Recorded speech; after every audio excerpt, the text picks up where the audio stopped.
كان لانتصار داعش على عشيرة العقيدات في دير الزور صور تعكس نوع العلاقة التي ربطت التنظيم بالعشائر. ففي أعقاب حصار دام 6 أشهر لبلدة الشحيل في ريف دير الزور استسلمت العشيرة. ويروي الشيخ عمار عن عهد الاستسلام الذي وقعه مع التنظيم. كانت الحالة هي حالة استسلام أكثر ما هي مصالحة يعني. وهناك فرق بين الاستسلام والمصالحة، لأنه كنا طرف خاسر إلى حد ما، استنزفنا يعني. كانت كل المعركة بمقومات ذاتية، كان ماديا أو عسكريا أو حتى أبنائنا، ما في إلا أبنائنا بالنهاية. فخيرني في خيارين أذكرهما دائما ما أنساهم ما حييت يعني. وضع إصبعي هكذا هكذا هكذا، قال: أمامكم خيارين، إما الحرب المجلية أو السلم المخزي.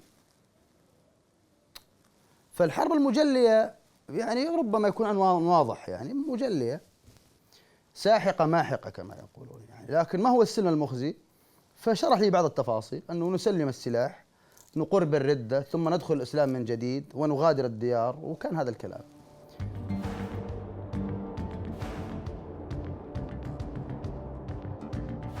لكن للحروب التي خاضها داعش مع العشائر وجه آخر، إنها آبار النفط التي استولت عليها العشائر في أعقاب انسحاب جيش النظام في سوريا. صار لكل عشيرة بئر نفط أو أكثر، وأمضت العشائر أكثر من 2 تتاجر في النفط وارتفعت مداخلها. أحد أهم أهداف داعش في شمال سوريا كان الاستيلاء على آبار النفط، وهو ما عزز ماليته، بحيث أصبح النفط مصدر تمويله الأول. لما فتنا على معهد التعليم بأورفا، تعليم الديني بأورفا، فعلا انتبهنا أنه قديش سهل وقديش في يعني تواطؤ اجتماعي لضخ أفكار دينية راديكالية بعقول أطفال، ويعني من قبل أهلهم حتى، يعني أهلهم أرسلوهم لهي المعاهد معتقدين أنه هيك الإسلام وهيك الدين. بوقت هاي المعاهد ممكن أنها تتولى إيصال أفكار راديكالية لهم بسهولة، خصوصاً أنه ما في أي رقابة على مناهج التعليم، تعليم الأطفال دروس الدين. وما في شك البيئة اللي يعني نمي فيها داعش هي بيئة متدينة، والحقيقة أنا أيضاً تفاجأت بمستوى التدين.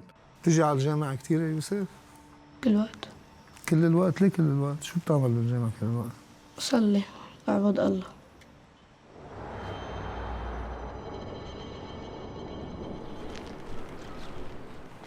فت على التنظيم، قمت أتردد على المسجد بعد ما أقبلت جبهة النصرة على مناطقنا.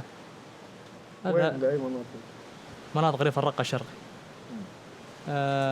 بدأت أذهب على المسجد، ينطون دورات شرعية وتحريضية وخطب مسجد ويدعون على الجهاد وعلى القتال، وأنه إحنا على حق وكذا وبدكم تنصرونا ومن الكلام هذا، يعني مثل عملية أنه غسيل دماغي. تركو سيدة أزيدية ممن سبتهن داعش لم تتحرر إلا بعد أن حفظت القرآن وتلقت تعليماً دينياً وتدريباً عسكرياً. إحنا كل يوم كان نروح على الجامع، إذا واحد هنيك حافظ القرآن يعني كل شروط خلصها وطبقها يودون هنيك عند الشيخ بالمحكمة. أنا كان رحت يعني قريت وحفظت وأي شيء قاله أنا طبق بصراحة، يعني أي شيء قاله أنا قل خلي علمود بناتي. خلصنا كل شيء، بعدين رحنا عند الشيخ على المحكمة وجابوا شاهدتين همين جابوا.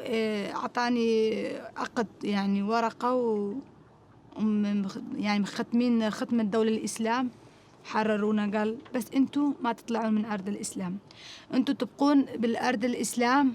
أعطانا بيت، أعطانا السلاح، أعطانا حزام.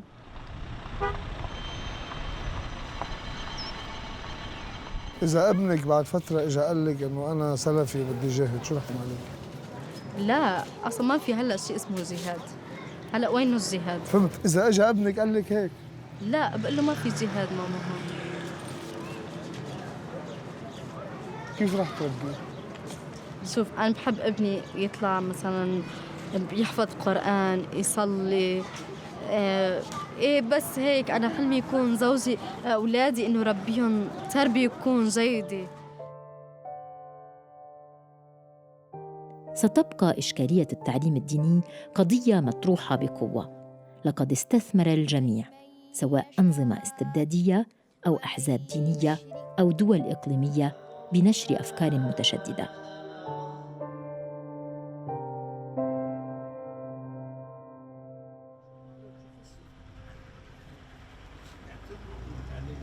ليش برأيك أبو بكر البغدادي مش كافر رغم أنه هالممارسات الهائلة اللي نسبت لجماعته أساءت للإسلام؟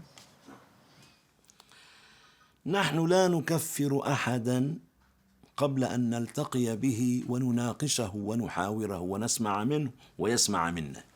نحن من بعيد، والرجل يعلن ويشهد أن لا إله إلا الله وأن محمد رسول الله وأنه يريد تحكيم الشريعة.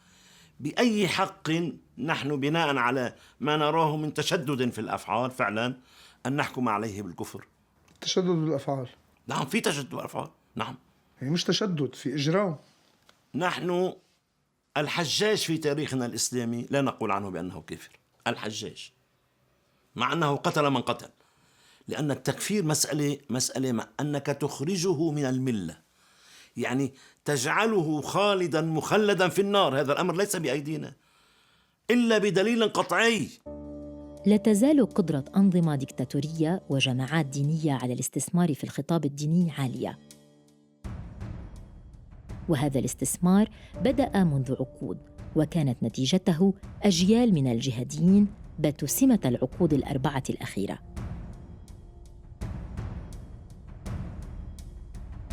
فاتحة تلك الأجيال كانت جيل المجاهدين العرب في أفغانستان.